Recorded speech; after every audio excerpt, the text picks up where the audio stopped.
আসসালামু আলাইকুম। আজকে বাচ্চারা নেই, ওর ফুপিদের বাসায় গেছে সোনারগাঁও। তো আমি একা একা দিন পার করছি। ঘর খালি, সব ঘর খালি।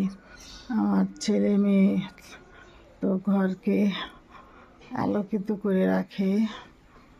তো আজকে আমার ছেলে মেয়ে নেই, তো আমি আপা